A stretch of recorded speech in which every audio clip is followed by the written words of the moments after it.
And then, pupunta tayo kay Luwena.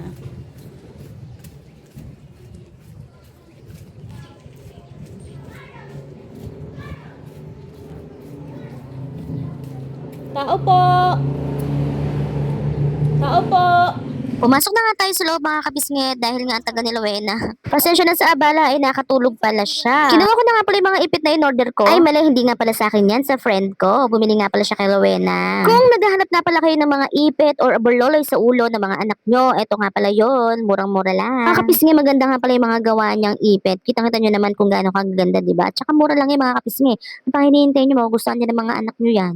Sobrang ganda, lalo na to. Terno-terno na sila. Mga kabisngit, ano pa hinihintay nyo? Bilhin nyo ni mga anak nyo, murang-mura lang yan. Pwede nyo nga pala dito siyang i-chat, si Rowena de la Cruz. Ayan, ito nga pala yung FB niya. Grabe mga kapismi, ang gaganda tulad nito. At saka ito, kitang-kita nyo naman. Lalo na to, napakaganda mga kapismi. Kaya pa inintay nyo, bumili na kayo, murang-mura lang to. And mga kapismi, ay pwede nyo rin pala itong ipang regalo sa mga batang may birthday. Tulad nito, ang ganda. Diba? Napakaganda.